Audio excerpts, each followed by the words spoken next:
Bwana. Alléluia. Amen.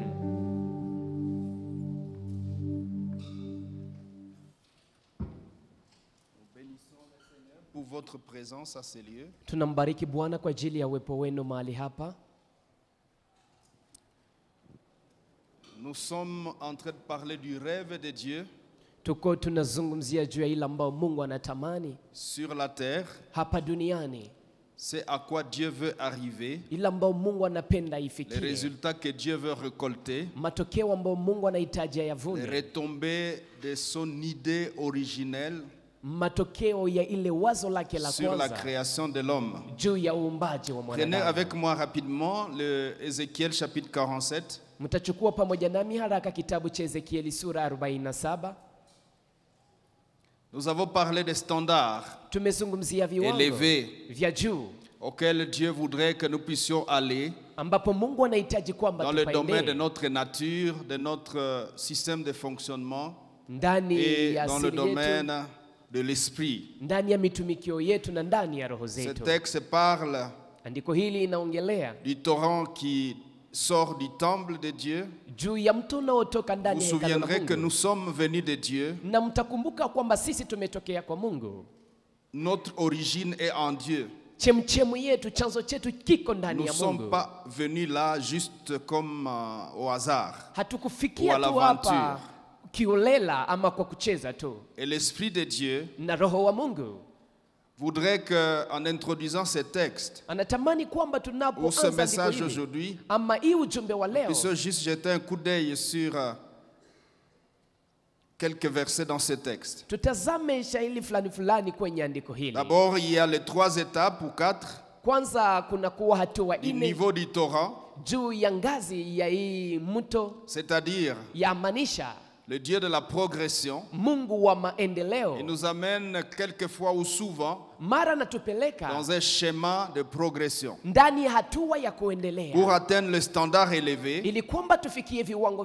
Ce n'est pas un pouf, c'est un développement, c'est un travail, c'est un effort, c'est des sacrifices, c'est une conscience qui nous y amène. Alléluia. Amen. Alléluia. Amen. Nous devons prendre conscience de monter dans les standards élevés pour rencontrer le rêve de Dieu.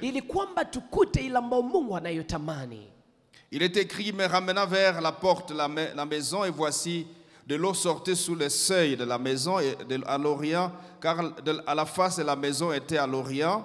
L'eau descendait sous le côté droit de la maison au midi de l'autel. Quand vous allez au verset 2, il est écrit dans la dernière partie, voici l'eau coulait du côté droit, et lorsque l'homme m'avança vers l'orient, il avait dans la main un cordeau et mesura 1000 coudées, traversa l'eau et j'avais de l'eau jusqu'aux chevilles. Verset 4, j'avais de l'eau jusqu'aux reins. Verset 5, c'était un torrent qu'on ne pouvait traverser. Et il me dit, as-tu vu, fils de l'homme? Et il me ramena au bord du torrent.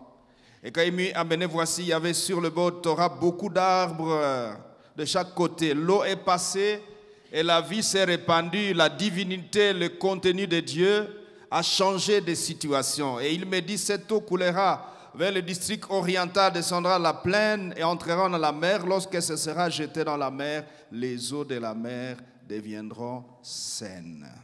Wakati mto huo utaingia ndani ya maji, maji ya bahari yatakuwa maji mazuri. Ce torrent, c'est l'image de l'esprit. Hii mto inakuwa ni picha ya Roho Mtakatifu. Mais aussi l'image du contenu divin. Lakini inakuwa picha ya inayokuwa ndani ya l'homme. Ndani ya mwanadamu. Et il est écrit au verset 9, et tout être vivant qui se meut vivra partout où le torrent coulera. Il y aura une grande quantité de poissons, car là où cette eau arrivera, les eaux deviendront saines. Mahali pote ambapo ile maji yatapita, maji yatakuwa ni maji ambao ni maji mazuri. Il est écrit dans 1 Corinthiens 15, 45, partie B.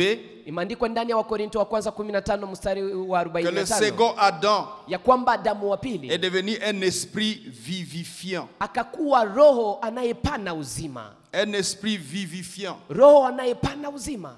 Le second Adam, c'est Jésus. Adamu wa pili ni Yesu. Il est les prémices Yeye ndiye de malumbuko ceux qui sont morts. ya wale waliokufa. Prémices Yeye ndiye par malumbuko rapport à nous kufuatana de na la sisi nouvelle alliance. ndani ya agano jipya. Et donc, Na ni kusema nous sommes la descendance du second Adam. sisi ni kizazi cha Adamu wa pili. Nous sommes la suite du second Adam. Sisi ni endeleo la Adamu wa pili. Et le second Adam étant devenu un esprit vivifiant, Na Adamu wa pili alipokuwa roho parce que inayotoa uzima, porteur de son père, sababu alikuwa na beba baba nous sommes yake, appelés également nasi tunaitwa hivyo hivyo, à devenir des esprits vivifiants. tuwe roho zinazotoa uzima. Alléluia. Amen. Des esprits vivifiants. Roho zinazotoa uzima. Il est écrit, des pêcheurs s'éteindront sur le bord des puits Engedi, et il y aura des poissons de diverses espèces, comme les poissons de la grande mer, et ils seront très nombreux, ces marais, etc. Verset 12. Sur le torrent, sur le bord de chaque côté, croîtront toutes sortes d'arbres fruitiers, et leur feuillage se flétrira point, leur fruit n'aura point de fin, ils mûriront tous les mois, parce que les eaux sortiront du sanctuaire, leurs fruits serviront de nourriture, et leurs feuilles de remède. Amen. Amen. Alléluia. Amen. Vous voyez, frères, sœurs, Unaona ndugu na dada, il y a quand même une sœur ou quelques sœurs. kuna kwa Je peux wadada. saluer les sœurs. On a que nos sœurs. Tunapokea wadada zetu. Les sœurs, levez-vous, on vous accueille. Wadada mnaweza Il y kusimama en avait tuwapokee. là-bas, Walitoroka, Wametoroka. Ah, il y en a une encore. Ok, levez-vous les sœurs, on vous accueille. Wadada msimame Vous êtes les tuwapokee. bienvenus dans la réunion. Karibu sana. Accueillons les sœurs très bien. Tuwapokee wadada vizuri. Alléluia. Soyez Amen. bénis Mubarikiwe au milieu des hommes piliers. miongoni mwa wanaume nguzo. Vous êtes heureuses Nyinyi mna heri parce que vous avez des hommes piliers. sababu muna wanaume nguzo. Vous avez quelqu'un sur qui s'appuyer. Mna mtu ambaye mnaweza kumtegemea. Alléluia. Amen. Alléluia. Amen. Frères, sœurs, Ndugu na dada, nous voulons poursuivre ce soir. tunatamani Après-midi, kuendelea jioni ya leo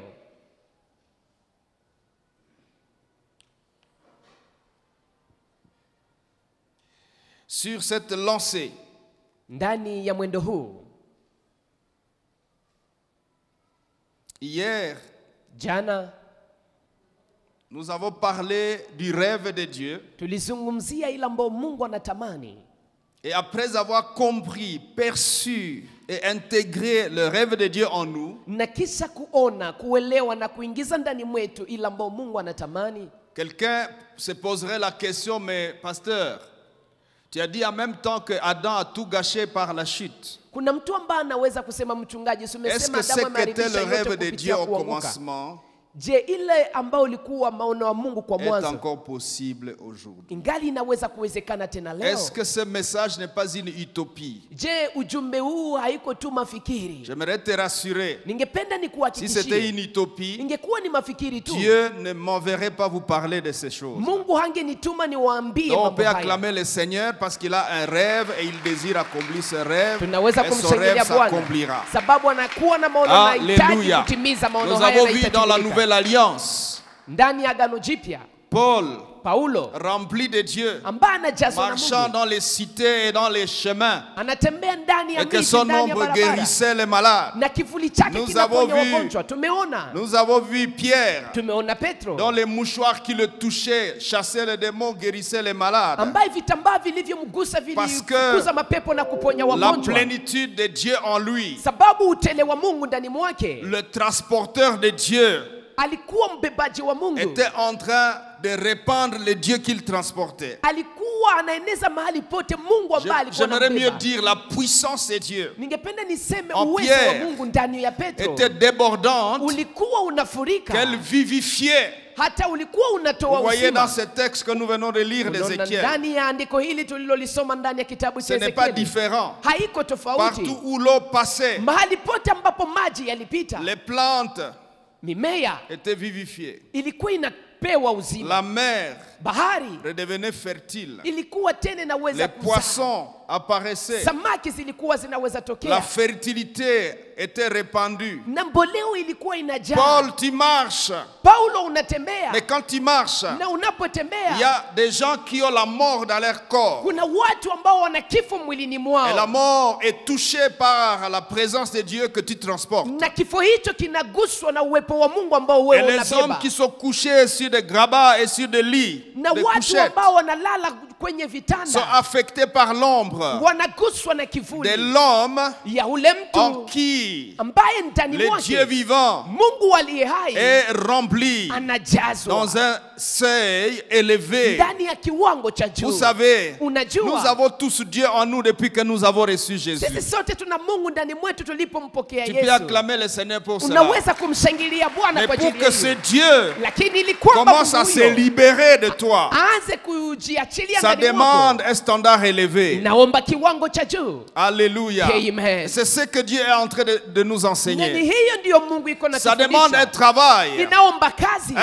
de fond kazi ya ndani qui nous permette ambayo inaturuhusu que le seuil de la présence de Dieu en nous ili kwamba kiwango cha Mungu ndani monte, mwetu monte, kipande monte jusqu'à ce mpaka wakati qu'il déborde, ambapo atafurika, jusqu'à ce qu'il déborde. mpaka wakati atakapofurika. Frères, sœurs, Ndugu na dada, il faut que ça déborde. yapaswa Et ça afurike, déborde par notre foi. na inafurika kupitia Ça imani déborde yetu, par notre conscience. inafurika kupitia Ça dhamiri déborde zetu, par diverses choses. inafurika kupitia par le mambo ministère. mbalimbali, huduma Ça déborde. inafurika, Et il faut que ça déborde. na inaomba ifurike. Aussi longtemps que tu Zaidi es chrétien unabaki et que Mkristo, le Dieu qui est en toi ne déborde pas, na kwamba Mungu aliye il y a ndani encore mwako un travail à afurike, faire. kungali kazi ambayo Tu unapaswa dois kufanya. être gêné Unapaswa kuwa unasikia vibaya, d'habiter à côté des défis et des problèmes qui ne bougent pas, uishi karibu na tatizo na shida ambazo hazitikisike, en portant Dieu en toi. ijapokuwa unabeba Mungu ndani mwako. Seigneur, Bwana, as-tu voyagé? je umesafiri? Es-tu en vacances? Je umeenda pumzika?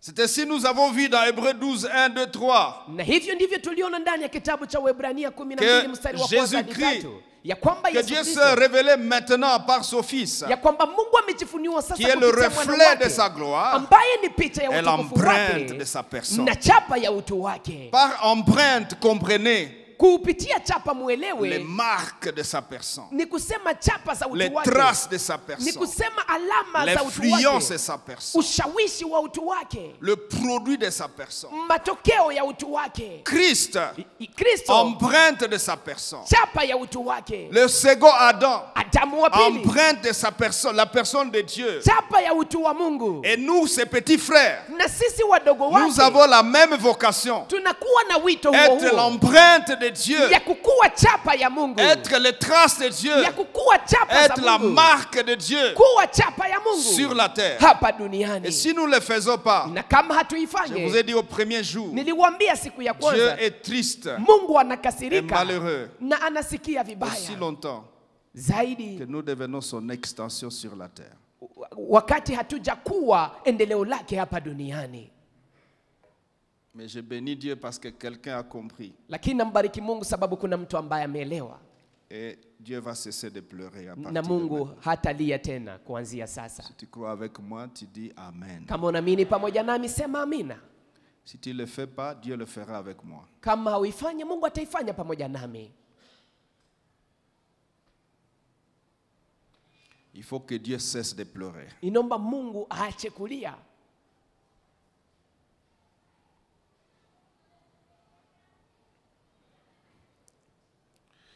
Dans Jacques chapitre 5, verset 17, Ndani ya Yakobo 5 mstari wa 17 il est écrit, Élie était un homme de même nature que nous. imeandikwa, Elia alikuwa mtu kama sisi.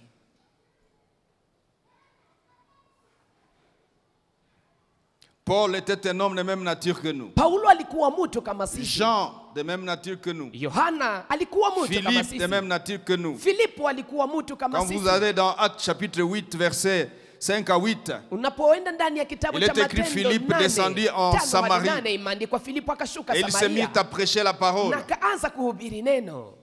Et descendant dans la ville de Samarie, il prêcha Christ. Akashuka ndani ya mji wa Samaria Les akihubiri foules Kristo. tout entières étaient attentives à ce que disait Philippe le diacre. Umati wa Diacre. watu walikuwa Philippe diacre. waangalifu kwa ile ambayo Filipo Shemasi Philippe pas alikuwa bishop, anasema. Philippe pas spécial, Hapana diacre. Filipo askofu, ni Filipo Shemasi. Et lorsqu'elles apprirent et virent les miracles qu'il faisait, Na walipoona miujiza car aliyokuwa des anaifanya, esprits impurs sortaient de plusieurs démoniaques, sababu en roho chafu poussant de grands zilitoka cris, et beaucoup de paralytiques et de boiteux furent guéris na Ils sont guéris. viwete walipona na wagonjwa par un diacre. wanaponyeshwa na shemasi. J'aime le verset 8. Napenda sana mstari wa Il 8. est écrit, Imeandikwa, il y a une grande joie dans la ville. kukakuwa furaha kubwa ndani ya mji. Si les êtres humains sont dans la grande joie dans la ville, Kama wanadamu wanafurahi pensez ndani ya mji, quelle joie au ciel. fikirieni sasa ni furaha Pour gani Dieu, mbinguni kwa ajili ya Mungu Qui se rend compte ambaye que anagundua cette fois-ci, ya kwamba mara un hapa être humain s'est levé kuna mwanadamu ambaye et il amesimama m'a rentabilisé, moi Dieu. na amenifaidisha mimi Mungu. En fait, il y a un grand manque à gagner Kuna kuwa kukosa vitu vingi pour Dieu kwa ajili ya Mungu sur la terre. hapa duniani. Nous comptons des multitudes de chrétiens sur la terre. Tunakuwa na Wakristo Mais wengi qui sont ces duniani, chrétiens lakini ni Wakristo qui gani wao répandent Dieu, ambao qui wanamjaza permettent Mungu, que Dieu, ambao wanaruhusu kwamba que Dieu Mungu soit repéré, Mungu aende que akaonekane, Dieu soit révélé, Mungu aende que akafunuliwe, Dieu soit découvert, Mungu aende que akagunduliwe, Dieu soit attrapé. Mungu aende akashikwe. Pourtant Dieu Ijapokuwa nous Mungu envoie pour anatutuma dire, écoutez, ili aseme c'est msikilize, par vous ni kupitia nyinyi que le monde me connaîtra. ndipo dunia Quand il appela itanijua. Abraham, Alipomwita Abrahamu dit, anasema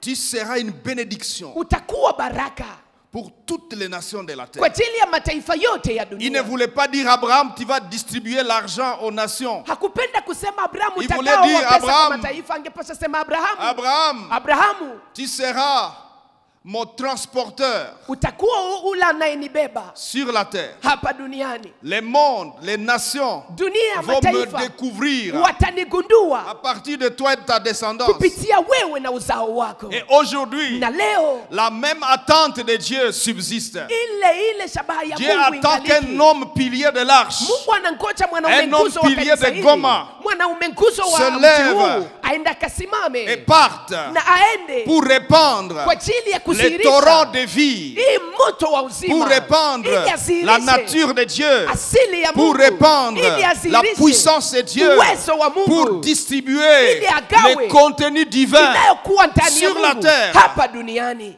Trouvera-t-il quelqu'un Je, atampata mtu à la fin de ces 3 jours? kwa mwisho wa siku hizi 3? Quelqu'un peut-il dire, Seigneur, moi je suis ici, Je, kuna mtu anaweza kusema Bwana, mimi niko hapa, moi je suis prêt. mimi niko tayari?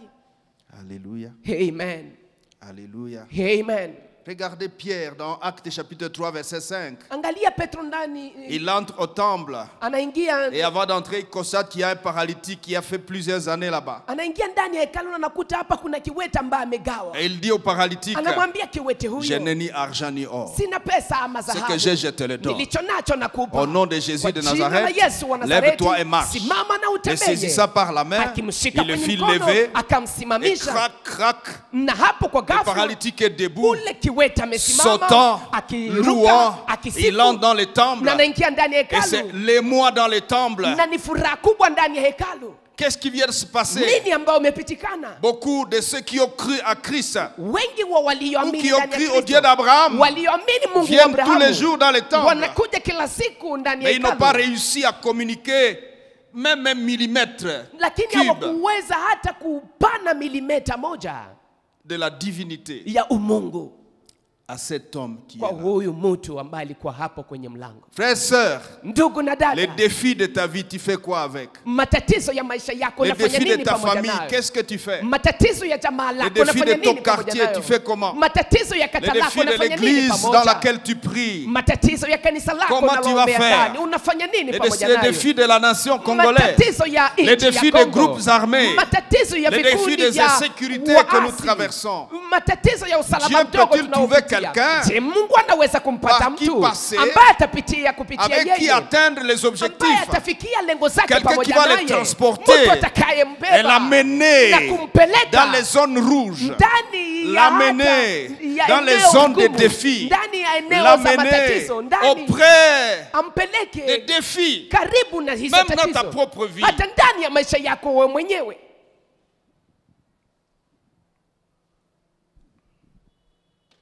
Et le défi de la somnolence dans l'église. Na hata tatizo ya kusinzia N'est-ce pas ndani que ya vous kanisa. somnolez?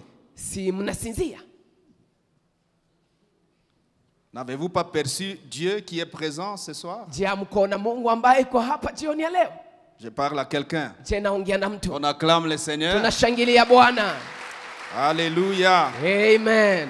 Alléluia. Amen.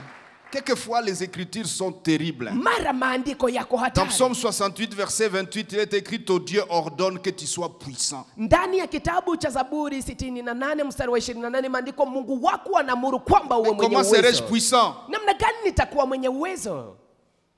D'où vient la puissance? Uwezo huo unatokea wapi? Dans la présence puissante. Ndani ya uwepo wenye Dieu uwezo dans ma vie. wa Mungu maishani mwangu. Alors, Sasa hapo essayons de voir tupime kuona quel est le problème. shida ni gani. Le point, c'est Nukta ya tatu que nous devenions ni kwamba tuwe les représentants du Créateur sur la terre, wakilishi wa Mungu Porteur du hapa divin. duniani, tunaobeba Mungu, porteurs de son autorité, tunaobeba mamlaka extension de yake, lui-même. tunakuwa endeleo Dans les coins et les la recoins de yeye la mwenyewe ndani ya eneo zote Deuxièmement, duniani. Ya pili, Que nous devenions co-gestionnaires, tuwe wale wanaotawala pamoja, co-gestionnaires humains et spirituels wale wanaochunga des pamoja objectifs et de la vision de Dieu dans le monde.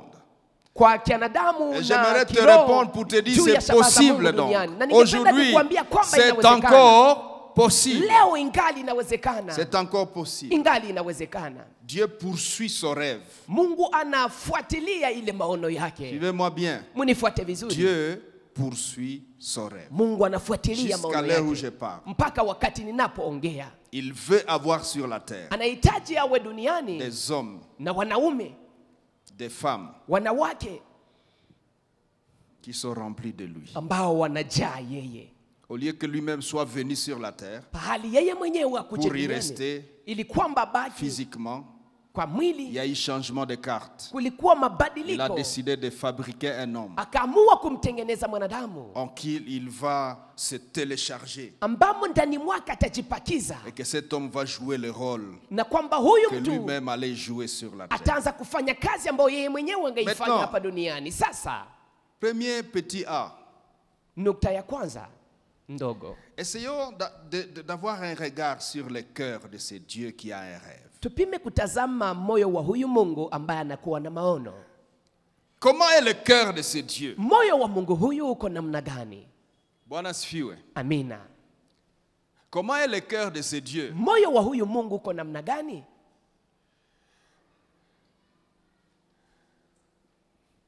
Il y a trois choses Kuna vitu vitatu qui révèlent ambavyo la vinafunua nature du cœur de Dieu. asili ya moyo wa Mungu. La première, Kitu cha kwanza, amour.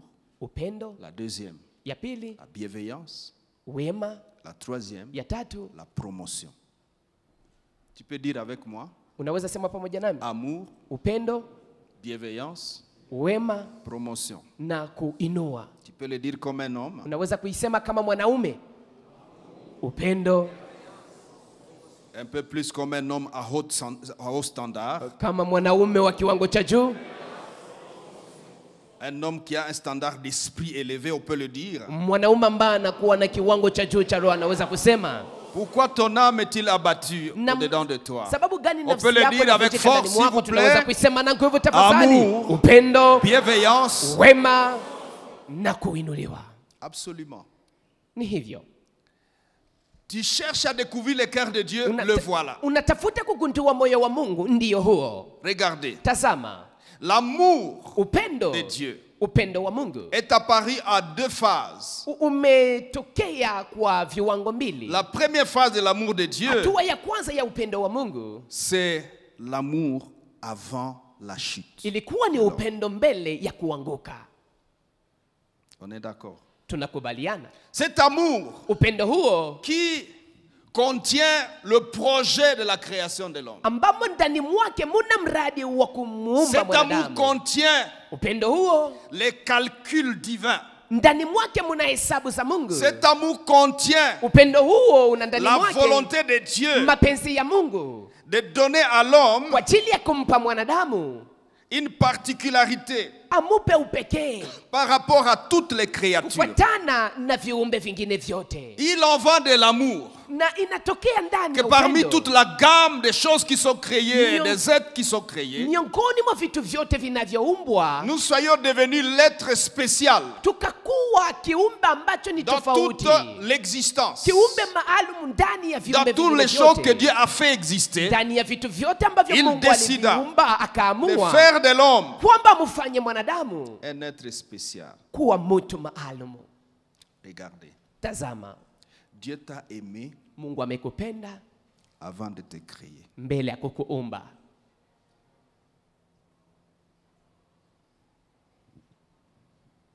Dieu nous a aimés Mungu ametupenda quand nous étions encore une idée. wakati tulikuwa tungali wazo. Il nous a beaucoup aimés. Alitupenda sana. Est-ce qu'il y a ici un frère Je, hapa kuna ndugu qui est jeune, qui n'est pas encore fiancé? ambao ni kijana haja kuwa mchumba? Je peux vous voir. Naweza kuwaona? Bona muko mamingi. Vous êtes nombreux.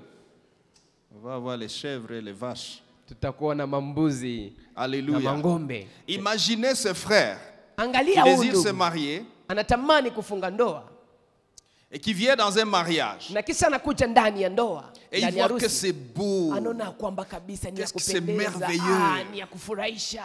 Comment tu te sens? Unajisikia namna gani? Tu commences à aimer Unaanza kupenda la fille ule binti qui n'existe pas. ambaye hajakuwa. C'est arrivé à Dieu. Ilimfikia na Mungu naye. Dieu a commencé à aimer un être Mungu alianza penda mtu avant la ambaye fondation du monde. hajakuwa mbele ya Il kuumba aime dunia. quelqu'un. Anampenda mtu. Je veux aimer quelqu'un, Napenda nimpende mtu. mais c'est quelqu'un, je l'aurai comment? Lakini ule mtu nitampata Ok, namna je vais gani? le créer moi-même. Nitamuumba mimi Et mwenyewe. il a beaucoup aimé cet être. Na alimpenda sana ule mtu. Et quand il a aimé, Na il a alipompenda commencé à définir ce que sera cet être-là. akaanza kuandaa ule mtu Il a atakuwa namna commencé à gani. définir comment il va l'amener à l'existence. Akaanza kuandaa namna gani Et atamleta pour kwenye avoir uzima. cet être-là, Na kwa ajili ya kuwa na le mtu huyo, Créateur a muumbaji décidé akaamua de créer l'univers. akaumba ulimwengu. Savez-vous Je, mnajua que c'est à cause de l'existence de l'homme ni sababu que ya kuwa cet kwa univers mwanadamu actuel que nous voyons, ndipo ulimwengu tunayoona été leo créé. iliweza kuumbwa. les jours Siku où nous allons quitter ce monde. ambao tutatoka ndani ya Il dunia est hii écrit dans Apocalypse. imeandikwa ndani ya Et j'ai vu kitabu les cha cieux et Ufunuo. la terre s'enfuir devant sa Nikaona face. mbingu na dunia Il est zikikimbia écrit mbele et za Dieu uso va, wake. il va plier l'univers comme un étoffe. Na Biblia inasema Mungu Pourquoi tu plies atakunja ça? dunia kama Et vile il va mrago. jeter ça dans l'enfer. Sababu gani Comment tu unaikuta? jettes ça? Ataitupa Il y a ndani ya l'or moto. dedans, il y a les Sababu diamants gani dedans. unaitupa Il ndani dit, je mwake jette muna ça. dhahabu, alimasi, Ce n'est unasema plus naitupa. nécessaire, ce n'est plus Haina utile. tena maana, Je haina vais tena fabriquer mafaa. une nouvelle terre et de nouveaux cieux. Mara nitatengeneza Qu'est-ce mbingu qui mpya se na passe? dunia mpya. Nini inapitikana? L'être spécial Mtu que maalum j'ai aimé ambaye et nilimpenda pour qui na ambaye kwa j'ai ajili yake fabriqué tout ça, les soleils, nimeumba les hivi étoiles. vyote, jua, nyota, Il n'est plus dedans. haiko tena ndani. On peut acclamer l'amour de Dieu. Tunaweza shangilia upendo wa Mungu.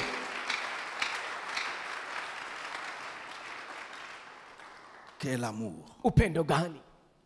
Et dans cet amour, Na ndani ya upendo il n'y a huo pas de notion de réparation ou de péché. hakuna mambo ya kutengeneza ama Il n'y a dhambi. pas de notion de rectification. Hakuna mambo ya kurekebisha. Jean 3,16. Yohana Car Dieu a 3:16. tant aimé le Maana monde. Mungu On peut le aliupenda dire sana avec ulimwengu. moi. Tunaweza sema pamoja nami. Qu'il a donné son Fils unique. Alimtoa mwana Afin wake wa quiconque pekee. croit lui ne périsse Ili point. yeyote atakayemwamini Et qu'il ait la vie asipotee, éternelle. bali aupate uzima wa Regardez milele. Tazama. la première partie. Sehemu ya Car kwanza. Dieu a tant aimé le monde. Sababu Mungu aliupenda sana C'est-à-dire ulimwengu. les êtres humains. Yamaanisha wanadamu. Mais la suite, Lakini inayofuata sasa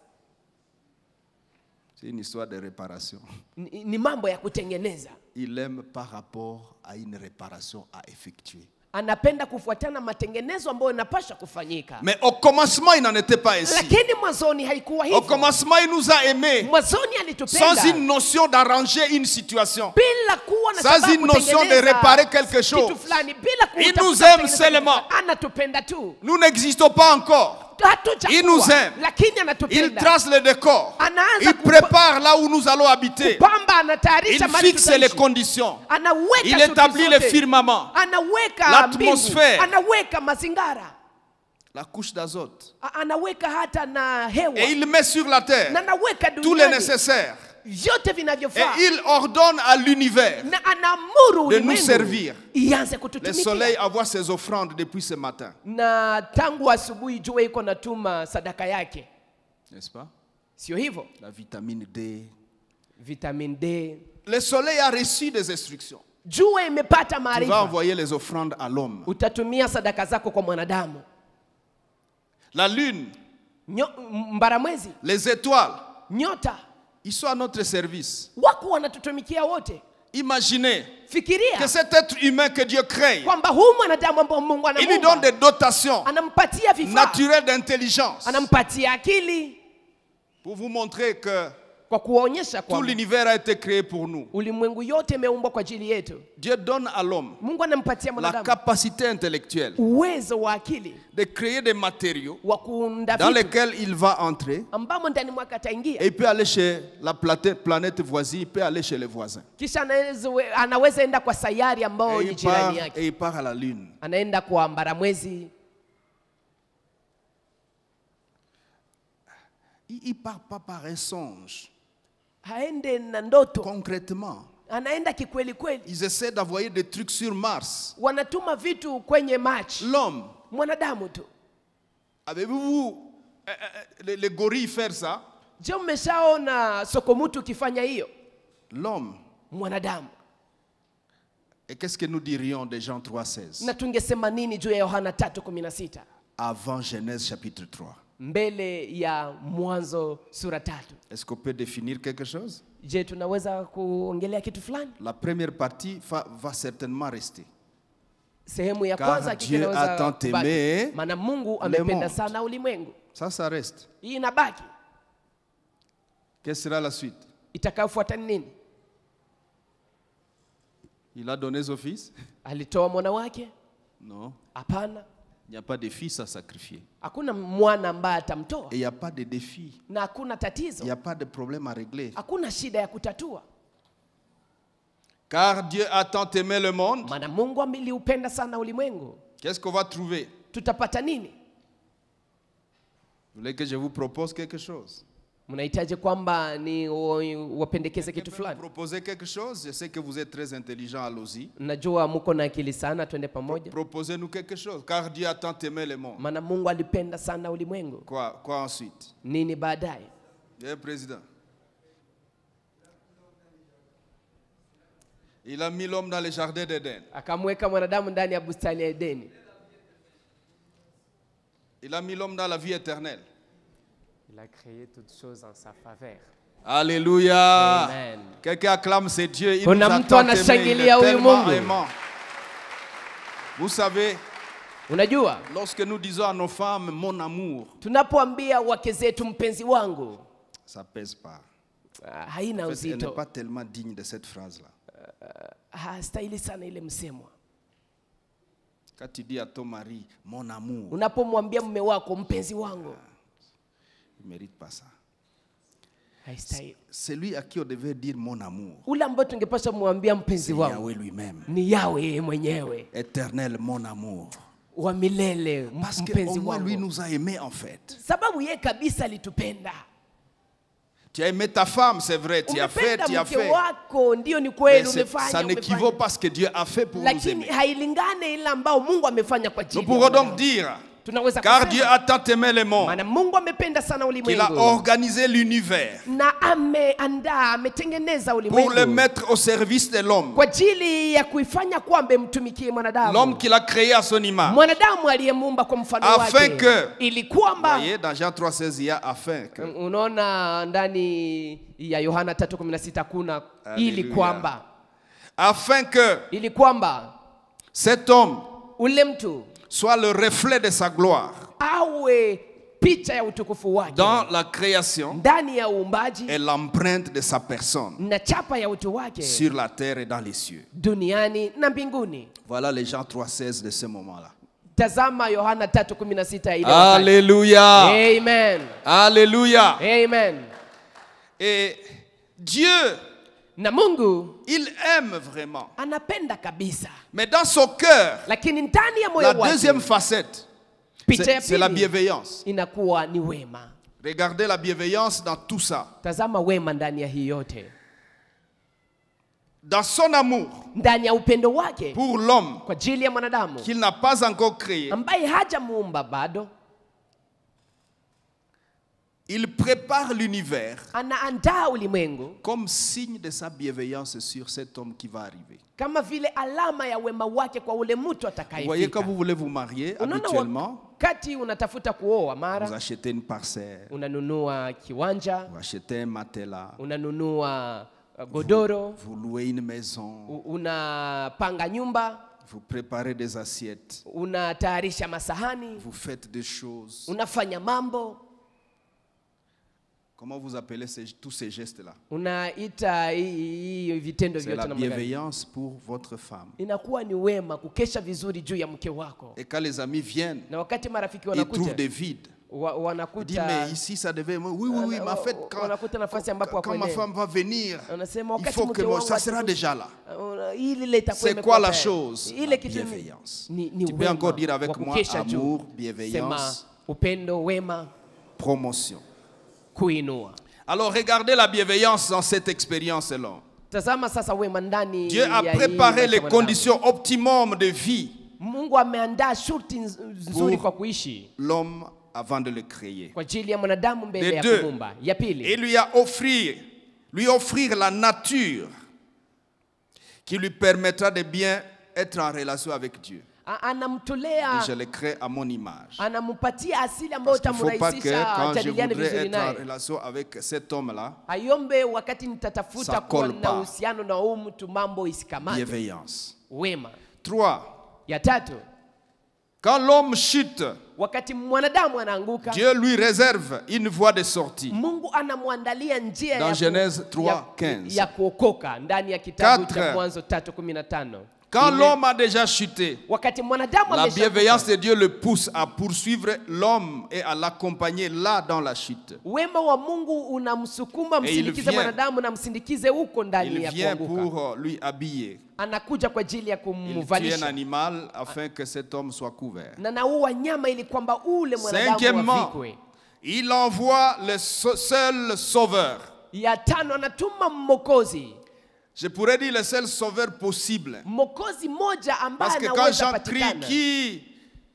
qui va saisir le livre, Sababu Yohana anaposema nani il est atashika écrit kitabu, personne ne fut trouvé. Biblia inasema hakuna C'est-à-dire aliyepatikana. la seule possibilité qu'il y avait. Ni kusema uwezekano moja C'est son seul uliokuwapo fils ni mwana qu'il wake avait au wa ciel. pekee aliyekuwa naye mbinguni. Dieu doit faire des gymnastiques Na Mungu sheti pour afanye que ce mazoezi fils ili kwamba qui est ule mwana esprit ambaye ni roho devienne un être humain. aenda kawe Il mwanadamu, naisse dans une vierge. asaliwe ndani ya bikira. Bienveillance. Uwema. 6. Ya sita, Et il prépare à l'homme anamwandalia mwanadamu la possibilité d'une éternité de gloire. uwezekano wa kuwa na umilele wa utukufu. Alléluia. Amen. Alléluia. Amen. La promotion. Kuinua. Quand vous lisez toutes ces choses, Unaposoma mambo haya yote, transparaît la promotion. ndani mwake munaonekana kuinua. L'homme devrait être une créature comme les autres. Mwanadamu angepasha kuwa kiumbe kama vingine, Mais Dieu lui donne la promotion d'être la créature spéciale. lakini Mungu anamuinua kuwa kiumbe maalum, La créature à qui appartiennent la terre et les cieux. kiumbe ambaye mbingu na dunia ni La yake créature zake. à qui Kiumbe ambayo répondent l'univers. ambao ulimwengu wote inatumikia.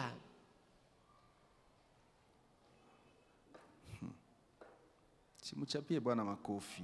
Acclamez Créature le mwenyewe ni Seigneur. mweye. En fait, la créature en question c'est qui? Ile kiumbe ni nani? C'est qui? Ni nani? C'est nous en fait. Ni sisi. puis promotion. na kisha kuinua. Il les crée à l'image et à la ressemblance de lui-même. Anamuumba kwa mfano wake na anayemfanana. 3. Ya tatu, Il rend cet homme héritier de l'univers anafanya ule mtu awe mrithi wa ulimwengu et co-gestionnaire avec lui-même. na atawale pamoja na yeye mwenyewe. 4. Ya nne, Il va les sauver non pas au moyen d'une chèvre atamwokoa pana kupitia mbuzi ou d'un agneau. ama mwanakondoo. Il va faire tuer son propre fils Atamuuisha mwana wake mwenyewe pour que l'homme en question ili kwamba ule mtu soit sauvé. aenda Quelle kaokolewe. promotion! Kuinuliwa namna Il gani? élève l'homme Anamuinua dans mtu la même valeur que son propre fils. kwa thamani moja na mwana wake. Promotion. Kuinua. Tu peux dire encore avec moi? Unaweza sema Amour, pamoja nami, bienveillance, upendo, promotion. uwema na kuinua. Promotion. Kuinua, C'est aussi que cette créature, ile kiumbe Dieu lui prépare une place au ciel. Mungu anamwandalia nafasi mbinguni. C'est aussi que cette créature, Ile kiumbe ile Dieu lui donne Mungu le anaipatia pouvoir de marcher sur les serpents, sur les scorpions et ainsi de suite. uwezo wa kutembea juu ya Promotion. nyoka na juu ya nge na uwezo wote wa C'est aussi shetani. que cet homme avec qui Dieu veut fonder une famille éternelle. Ni pamoja na mtu Promotion. ambao Mungu anapenda Je veux aunde fonder une jamaa famille milele. éternelle avec. Nahitaji nitengeneze jamaa ya milele pamoja naye. Voici le tabernacle de Dieu avec les hommes. Tazama hekalu la Il Mungu habitera pamoja na avec wanadamu. eux. Atakaa Ils pamoja seront nao. ses fils. Watakuwa wanawake. L'homme, Mwanadamu, promotion, c'est aussi que Dieu veut collaborer pour gérer la création et les objectifs divins. Mungu anatamani kushiriki pamoja naye kwa ajili ya kuongoza uumbaji Hallelujah. na shabaha za Mungu. Amen. Alléluia. Amen. Vous voyez mes frères, Unaona ndugu zangu, si tu cherches le cœur de Dieu, ukitafuta moyo wa Mungu, le voilà. tazama, Ça s'appelle ndio hiyo inaitwa amour, upendo, bienveillance, uwema promotion. na kuinua. Pourquoi il nous envoie sur la terre? Sababu gani anatutuma duniani? Quel est le cœur avec lequel il désire que nous allions pour le répandre sur la terre? Ni moyo gani ambao unahitaji tuende pamoja nao ili kwamba C'est le tumjaze cœur, duniani? amour, Ni moyo wa bienveillance upendo, et promotion. ni moyo wa wema na Tu moyo vas wa être kuinua. porteur de Dieu. Utambeba Mungu. Tu vas être celui à qui est rempli les différentes dotations divines. Utakuwa yule ambaye ndani mwake mnajazwa Avec vifaa quel vya cœur Mungu. tu vas les répandre? Pamoja na moyo gani utaweza kuvijaza duniani? Pamoja na upendo, promotion, pamoja na kuinua bienveillance. na pamoja na wema. Est-ce que vous voyez ça? Je, mnaona hii? Les jours où Siku ambayo tu réussis unaweza à avoir ces trois choses dans ton cœur, kuwa na hivi vitu tatu moyoni mwako, tu décolles. unapanda. Tu décolles vers les standards élevés en question. Unapanda kwenye viwango vya juu. Parce que tu vas regarder ta femme Sababu utaangalia mke avec wako amour, pamoja na upendo, bienveillance pamoja na et wema promotion. na pamoja na kuinua. Il n'y a pas égoïsme dedans. Ndani mwake hamna uchoyo. Tu vas regarder les habitants de Goma Utaona wakaaji wa Goma avec amour, pamoja na upendo, bienveillance wema et promotion. na kuwainua. Tu vas regarder les âmes que tu encadres, Utaona zile nafsi non unazoziangalia. pas comme tes sujets. Hapana kama vile watumishi wako ambao unaweza kuambia vyote unavyotaka. Mateka yako. Tu vas les regarder avec amour, Lakini utaangalia na upendo, bienveillance et promotion. wema na kuinua. Vous voyez quand certains serviteurs marchent sur les chrétiens Unaona watumishi wa mmoja wanapotembelea Wakristo pour les délivrer, kwa ajili ya ou kuwafungua, quand ils les massacrent avec des frappes, ama wakati wanawangamiza pamoja na kuwapiga, wanawaangusha. certaines fois ils les poussent pour qu'ils tombent. Mara ingine wanawasukuma ili waanguke. Où est amour, bienveillance et promotion? Upendo iko wapi? Wema iko wapi? Na kuwainua iko wapi? Avez-vous observé tous ces abaissements Je, mumeangalia hii où on abaisse kushusha l'être watu humain? ambao wanamshusha, wanamdharaulisha mwanadamu?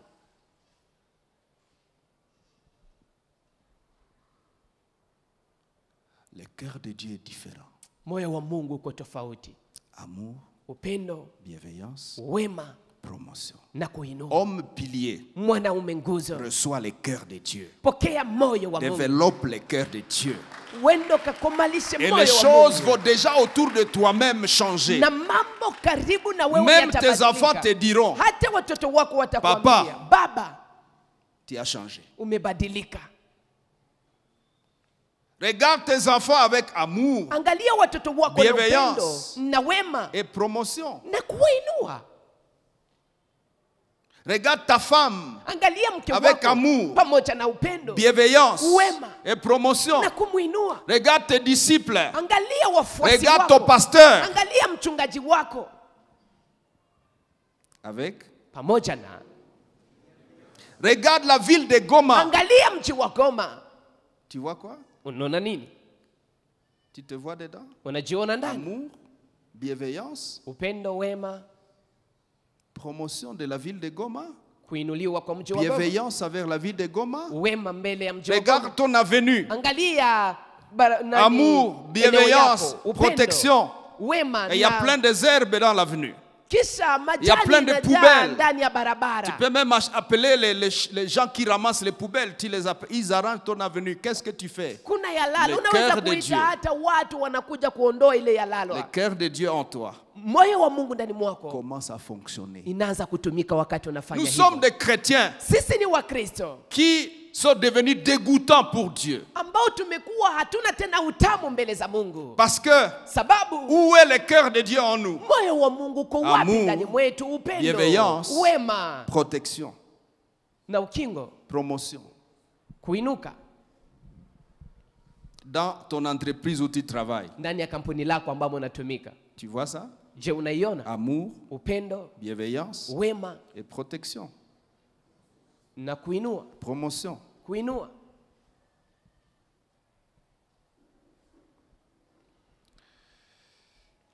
Alléluia. Amen.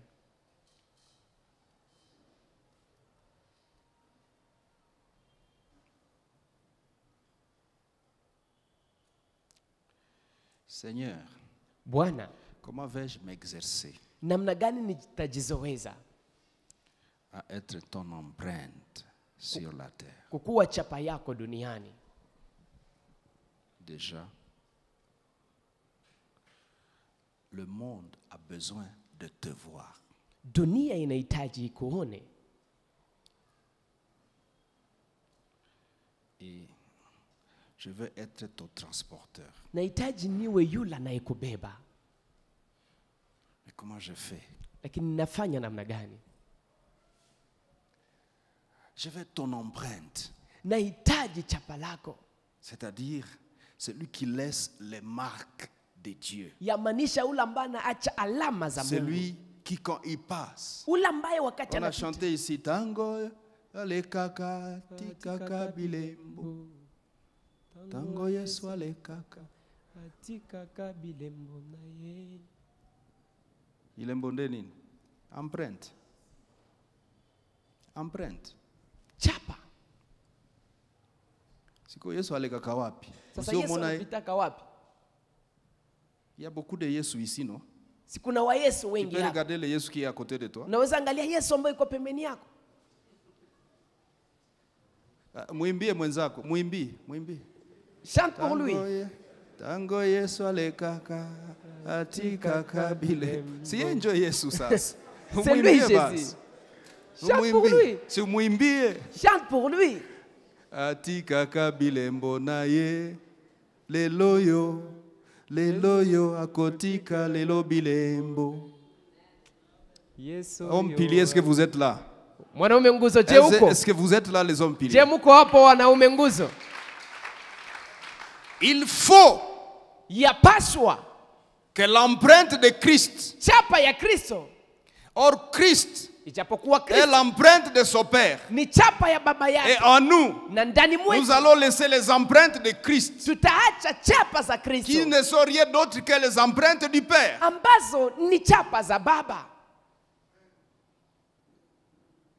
Seigneur, aide-nous Bwana utusaidie. Et j'aimerais que ce soir, Na ningependa jioni ya leo quelqu'un court avec les empreintes de Christ. mtu enda kakimbie pamoja Je pense na chapa za Kristo. Que quelqu'un doit prendre ces données que nous voulons partager Nafikiri kuna mtu ambaye anapaswa kuchukua habari et hizi courir avec la semaine tutakazozungumza prochaine dans une retraite. na kimbie wiki ijayo ndani ya kipindi cha Cours maombi. dans une retraite Kimbia ndani ya kipindi cha pour maombi travailler ces choses. ili utumike juu ya mambo Afin haya, que, Seigneur, ili kwamba Bwana j'aimerais le devenir. nahitaji Tu ne vas pas nikuwe, laisser des empreintes hautaacha de ce que machapa tu n'es pas ou que tu n'as pas. na ile ambayo hauko ama ile ambayo Ce hauna. message n'aura pas d'effet Ujumbe hii haitakuwa si na nous ne sortons matokeo pas d'ici kama hatutoke hapa avec les empreintes en question. pamoja na chapa hizi. Parce que l'empreinte on va laisser. Sababu ni chapa gani Certains laissent tutaiacha? l'empreinte de l'impudicité, Wamoja wanacha chapa za uzinifu, l'empreinte de l'ivrognerie, wengine wanacha chapa za ulevi, l'empreinte du verre, wengine wanacha chapa za kikombe,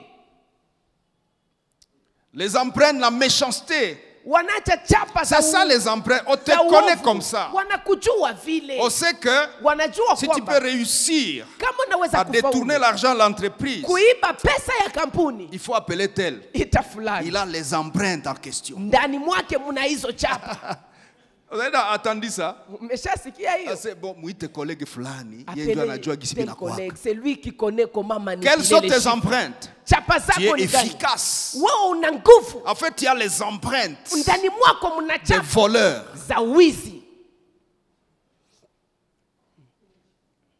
Mbona mnanyamaza? Pourquoi vous restez silencieux? Mais nous voulons les empreintes de Dieu. Lakini tunahitaji chapa À za partir Mungu. d'aujourd'hui, Kuanzia leo, Saint-Esprit, aide-nous. Roho Mtakatifu Nous tusaidie. voulons avoir tes empreintes là. Twahitaji tuwe na chapa zako. Autant envoyé sur la terre. Wamekutuma Que duniani tu sois le reflet de la gloire de ili Dieu kwamba uwe et l'empreinte de picha ya la utukufu wa personne. Mungu na chapa ya utu. L'empreinte, qu'est-ce qui est dans la personne de Dieu? Nini ambayo iko ndani ya utu Nous wa venons de Mungu? voir son cœur. Tumeona moyo wake, Amour, upendo, bienveillance, uwema promotion. na kuinua. Allons-y. Twende Nous exercer à développer kujizoelesha l'empreinte kukomanisha de sa chapa personne ya utu en wake nous. ndani mwetu. Premièrement, Ya kwanza, développer son être. kukomalisha utu wake. Dans Jean 14, Jean chapitre 4, verset 19, Ndani ya Yohana 4:19 plutôt verset 13 à 15, mstari wa 13 tafadhali. Jésus hadi parle avec 15. la Samaritaine et dit, Yesu anaongea celui na qui mwanamke boira de Msamaria, l'eau que anamwambia, je te donnerai n'aura jamais soif. Atakayekunywa Et l'eau maji que je lui nitakayokupa, donnerai deviendra en lui hatakuwa na une kiu, source d'eau qui jaillira.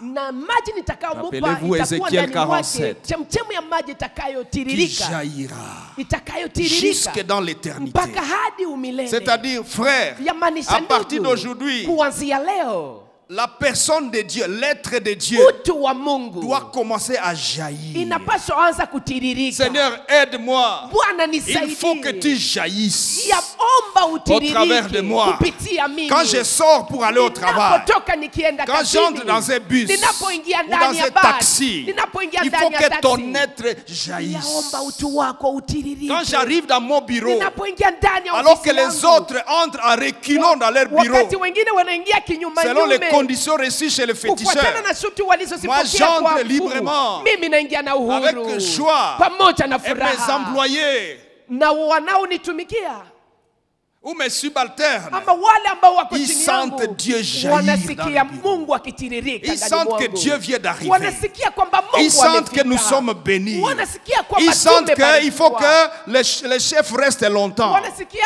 Quand ils te voient tunahitaji repartir posti dans abaki. les terrains ou aller quelque part, Wanapokuona ils ukienda regrettent. huko nje wanakuwa wanajuta. Quand ils te voient revenir, Wanapokuona unarudi, ils savent wanajua que l'être de Dieu va jaillir. utu wa Mungu utatiririka. Que Amen. Dieu te donne de jaillir. Acha Mungu akupe À partir de kutiririka. maintenant.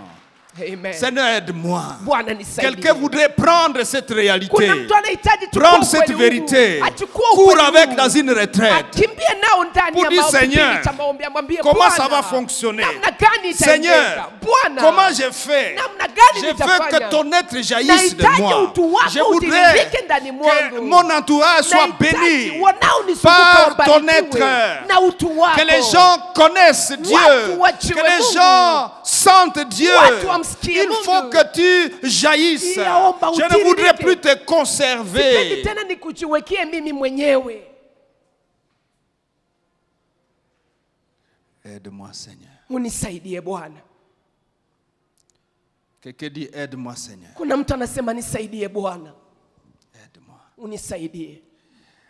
La deuxième facette de son empreinte, Picha ya pili de l'empreinte de ya sa hii personne. chapa ya utu wa Mungu c'est son faire.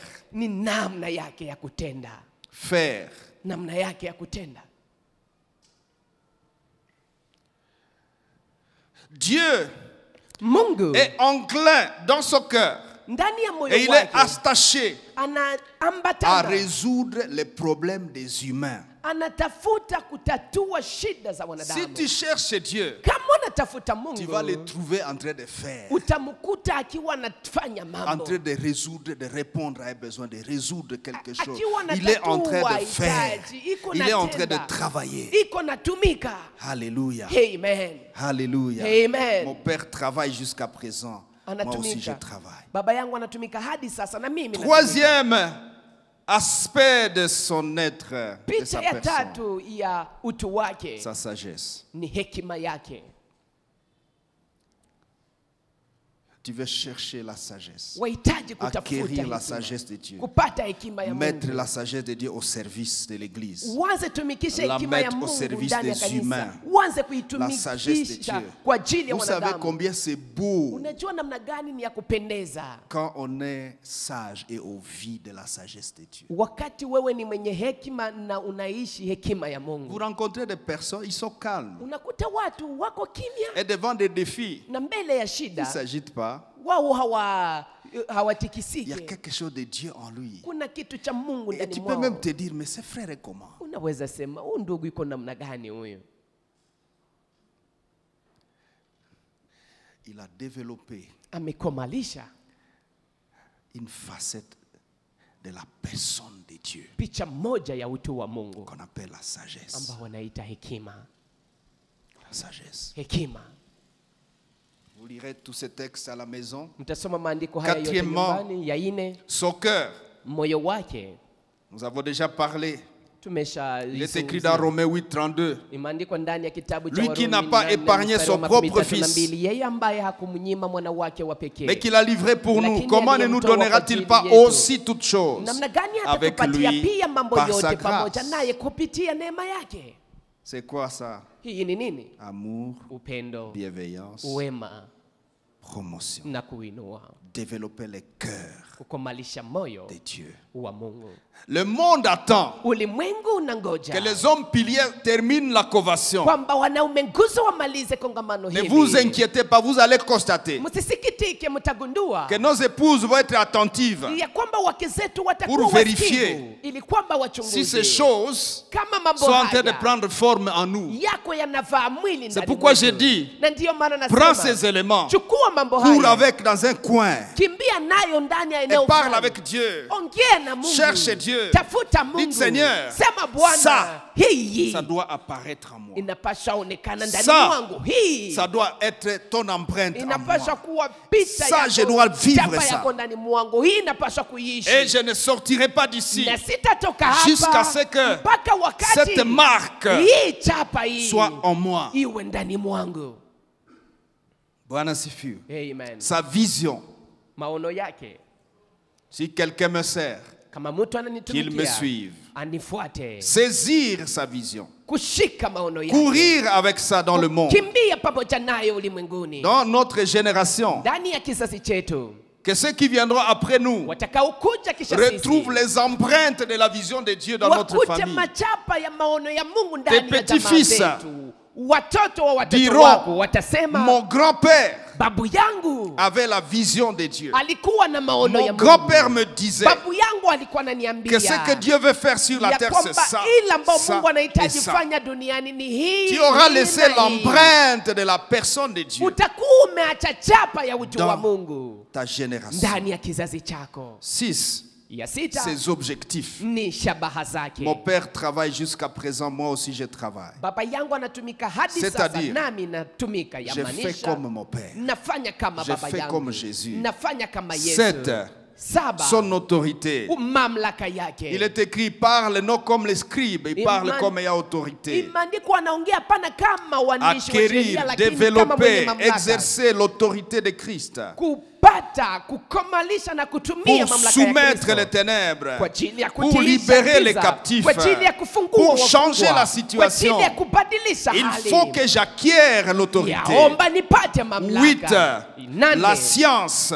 Elimu. La science de Dieu. Elimu ya Mungu. Oh, profondeur de la richesse et de la vilindi science de Dieu. vya utajiri na elimu za Que tes Mungu. voies sont incompréhensibles. Oh, njia zako haziwezi Écoutez, eleweka. Sikiliza. s'il existe science, Kama kuna elimu, ça fait partie des empreintes de Dieu. ni moja Déjà, wapo ya l'univers chapa za tout Mungu. entier Ulimwengu yote nzima révèle que inafunua Dieu est passé par ici. ya kwamba Mungu alipitaka hapa. Toi-même, Wewe mwenyewe tu es les reflets de la science de Dieu. uko picha ya La elimu manière ya dont Mungu. tu me regardes, Namna unavyoniangalia. la manière dont tu attrapes ce que je dis, Namna ambavyo les nashika mécanismes ninayosema. qui fonctionnent dans ton cerveau, Vyote les vinavyotumika ndani mécanismes ya qui bongo yako. fonctionnent dans ta circulation sanguine en ce moment, Matengenezo yanayotumika ndani ya Ce sont les kutembea kwa damu empreintes ndani ya mwili wako ni de chapa la science. za elimu.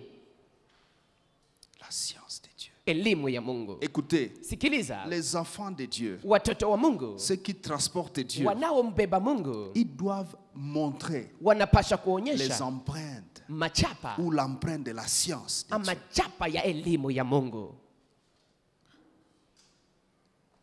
Je vous ai dit la fois passée, Nimewambia wakati même uliopita, quand vous avez un quotient intellectuel dit inférieur, hata wakati wanadamu C'est pas un wanasema problème. kwamba unakuwa na akili ndogo, si sio tu shida. comprends ça Kama unaelewa hii et que tu demandes à Dieu na unaomba Mungu l'empreinte de sa science, chapa ya elimu yake, tu vas t'étonner de toi-même. atakupatia utajishangaa wewe mwenyewe. Alléluia. Amen. Acquérir la science de Dieu, Kupata elimu ya Mungu, apporter des solutions. kuleta suluhisho, 9. suluhisho Ses mpya, œuvres, matendo yake, empreinte de ses œuvres.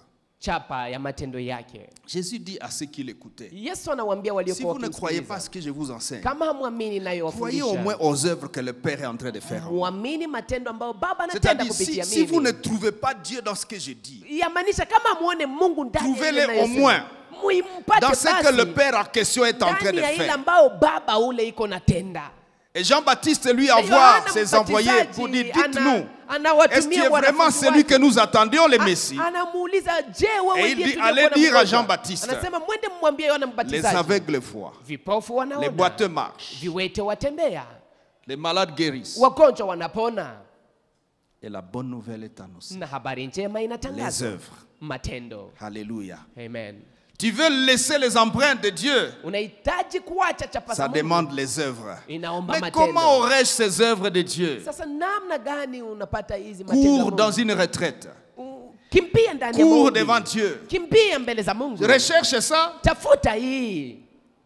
Cherche ça. Tafuta hiyo. Nous avons parlé hier Tumeongea jana que nous allons devenir des hommes faits ya kwamba tutakuwa watu ambao à la wamekamilika mesure de la stature parfaite de Christ. kwa kiwango cha kiwango La kamilifu cha stature Kristo. parfaite de Christ Kimo kamilifu cha Kristo signifie inamaanisha la plénitude utele de Dieu wa Mungu en Christ ndani ya qui Kristo vient en nous. ambao unakuja ndani mwetu. La stature de Christ en nous Kimbo ya Kristo ndani mwetu contient tout ceci. inakuwa na hivi Quand je vyote. demande à Dieu de me remplir, Wakati naomba Mungu anijaze, parfois nous avons l'impression que je mara demande à Dieu tunafikiria kwamba de parler en naomba Mungu langue. niongee kwa lugha,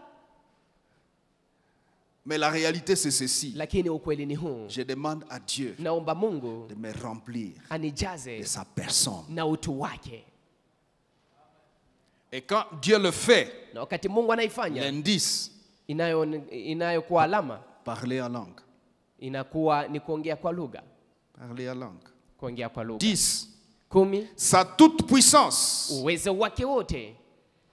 Il s'étonne et s'écrie, Marc 4, 41, Ndani ya qui est kitabu cha celui-ci Marko à qui 4:41, obéissent même les vents et la Watu mer. wanashangaa, wanasema huyu ni nani ambaye hata Qu'est-ce mawimbi que ya je vais bahari faire, Seigneur? yanatii? Nitafanya nini Pour Bwana? vivre et être celui qui fait jaillir la toute-puissance de Dieu ili niwe yule Que faut-il ambaye faire? anatiririsha Il faut uwezo wote wa chercher Mungu. à vivre ses œuvres. Inaomba kutafuta kuishi matendo Et dans la yake vie de prière, ndani ya maisha ya dans la vie maombi, de ndani ya sanctification, maisha ya utakaso. nous demandons cela. Tunaomba hiyo Et Dieu nous le donne. na Mungu anatupatia nayo. 11. 11, Porteur de son Père. kubeba baba yake. Il n'a cessé de rappeler, de répéter. Je ne Alikuwa fais rien que je anakumbusha ne vois mon Père sifanye faire. kitu ambacho sioni Tout ce baba que vous yangu me anafanya. voyez faire, c'est le Yote Père qui le mnayoona fait. nikifanya ni baba ndiye anaifanya. Jésus, Yesu, tu ne fais rien que ton Père n'ait haufanye fait. kitu ambacho baba yako Tu ne dis hakufanya. rien que ton Père ne t'ait dit Hauseme de kitu dire. ambacho baba yako hakuambia Tu useme. transportes le Père. Unabeba baba. Bien-aimé. Wapendwa. Et quand on pouvait écouter Jésus, Na ungepaswa on msikiliza pouvait Yesu. s'étonner. Unaweza Et les kushangaa femmes sont venues. kwamba wanawake Et ils lui walikuja, ont dit, wanamwambia heureux les mamelles qui t'ont allaité. heri ile matiti iliyokunyonyesha. Tellement, quand il parlait, Alipokuwa ça anaongea faisait jaillir la vie. ilikuwa anatiririsha Les uzima. paroles. Maneno Quand tu parles, unapoongea qu'est-ce que ça produit inaleta nini autour de toi? karibu na wewe?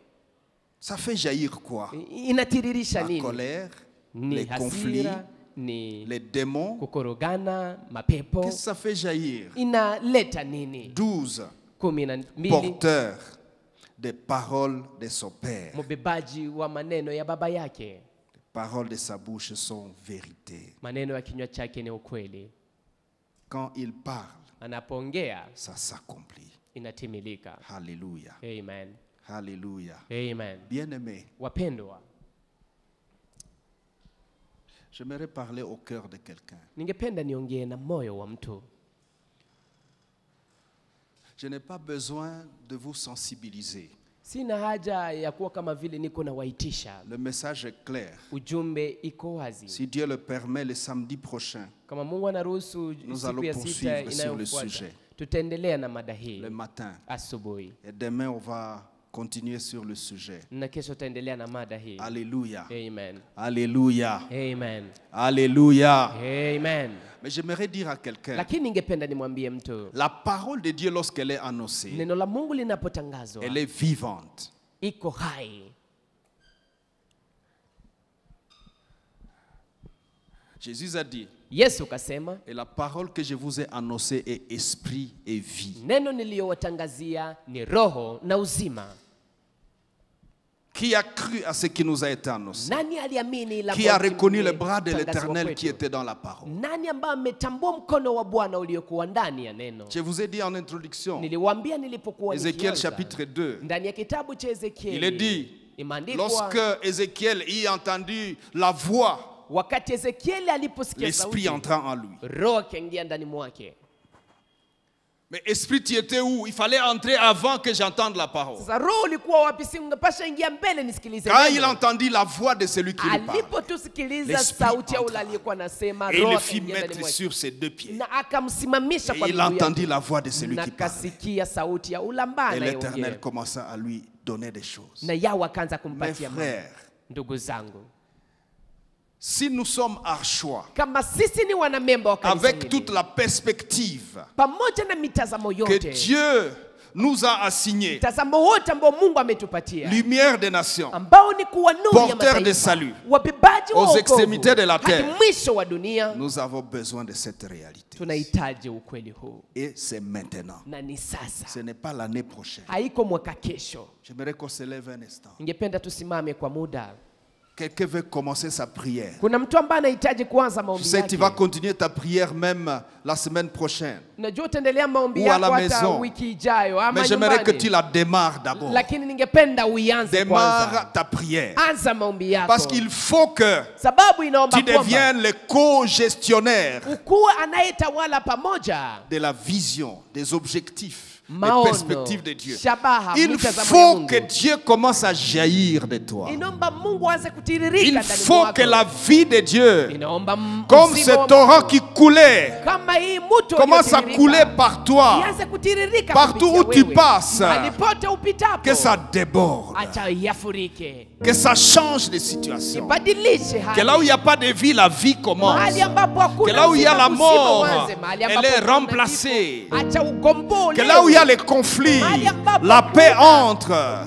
mgogoro, acha amani. Qu'est-ce qui arrive avec toi? Nini nafika pamoja na Les wewe? contenus de Dieu que tu transportes Inayokuwa ndani ya et Mungu qui unayobeba. constituent l'empreinte de la personne de Na Dieu. ambayo inakuwa chapa ya utu wa Mungu. L'empreinte de la personne de Chapa ya Dieu. utu wa Mungu. Mais je ne vais pas continuer Lakini sipendi avant de niendelee. donner à quelqu'un l'occasion Mbele ya kumpatia mtu de donner fursa sa vie à ya Jésus. kumpatia Yesu maisha yake. Certainement, tu as été là ce soir. Hakika umekuwa Ou hapa depuis qu'on jioni a ya leo, commencé. ama tangu Mais tu tulipoanza. sais dans ton cœur Lakini unajua que moyoni tu n'as pas encore mwako donné ta vie à ya kwamba Jésus. haujampa Yesu maisha J'aimerais te yako. donner une minute pour Ningependa prier avec nikupatie toi. dakika moja kwa kuomba pamoja Rapidement, nawe. lève la main, je prie avec Haraka toi. utaunyosha Et puis mkono nous entrons wako, dans cette nitaomba pamoja prière. na wewe, kisha Si tutaingia tu ndani es ya là, je maombi vais haya. prier avec toi. Kama uko hapa nitaomba pamoja nawe. Quelqu'un commence à chuchoter quelque chose devant Kuna les mtu Seigneur. ambaye anaanza kusema kitu mbele ya Bwana. Tu veux donner ta vie à Jésus. Napenda umpatie maisha yako Yesu. Lève la main, je vais prier avec toi Nyosha mkono rapidement. wako, nitaomba na wewe haraka. Ekayabashantaya. Merci, merci. Asante. Prie avec moi et dites, Seigneur, Omba pamoja nami, sema Bwana. je ne pourrais faire un pas de plus Siwezi kufanya hatua hata si tu n'es moja pas venu dans mon cœur. kama uje moyoni mwangu. Sauve-moi ce soir. Uniokoe jioni ya leo. Pardonne mon passé coupable Samehe dhambi zangu et za inscris-moi na wendo kaniingize parmi les porteurs de Dieu. miongoni mwa wanaombeba Mungu. Viens Njoo dans ma vie. ndani ya maisha yangu. Viens Njoo dans mon esprit, dans mon âme et dans mon corps. ndani ya roho yangu, nafsi na mwili Viens wangu. Njoo et sauve-moi. na À uniokoe. partir de maintenant, Kuanzia je leo suis sauvé. nimeokolewa. Je te suivrai. Nitakufuata. Je ne me retirerai plus. Sitatoka Rien ne tena. me retirera. Kuna chochote Je marcherai kitakachoniondoa. avec toi. Nitatembea pamoja À partir de nawe. maintenant, Kuanzia tiens-moi sasa la main, Seigneur, nishike mkono et Bwana na accompagne-moi unisindikize dans ce voyage. ndani ya safari Au nom hii puissant de kwa Jésus. jina la Yesu mwenye uwezo. À la fin du culte, vous allez venir vous mettre ici devant. Kwa mwisho wa ibada mtakuja iketi On hapa va mbele parler rapidement avec vous. na tutaongea haraka pamoja Levons nanyi. nos mains ensemble, frères. Tunyoshe mikono yetu Nous voulons pamoja. commencer ndugu. une série de prières. Natafuta anza maombi. Quelqu'un dit avec moi, mon Dieu, Kuna mtu anasema pamoja nami, Mungu wangu, je ne savais pas nilikuwa sijui que tu étais déçu ya kwamba ulikuwa de umevunjika l'être moyo humain. sababu ya mwanadamu. Je croyais que c'était normal. Nilifikiri ya kwamba ni Je kawaida. croyais que ce que nous vivions sur la terre était correct. Nilifikiri tunayoishi duniani ni Et le peu sawa. de gestes chrétiens que je faisais, Na ile vitendo vya je Kikristo croyais que nilikuwa c'était nafanya. suffisant. Nilikuwa na waza ya kwamba yatosha. Mais durant ces 3 jours, Na ndani ya siku j'ai tatu hizi, compris nimeelewa que j'ai besoin de toi. ya kwamba Que ninakuhitaji. j'ai besoin que ça change. Ya kwamba Car si tu unahitaji devenais un kubadilika. homme, Sababu kama unakuwa mwanadamu tu serais devenu moi. ungekuwa mimi. Et quand tu serais devenu Na moi, wakati ungekuwa mimi, c'est le Dieu lui-même ni Mungu yeye mwenyewe qui serait dans cet endroit yangekuwa mahali en train hapa de prier. akiomba. Et même ma Na prière hata maombi ne yangu serait pas celle que je fais maintenant. hayangekuwa haya ninayofanya Car sasa. l'Esprit lui-même Maana roho yeye prierait mwenyewe en moi.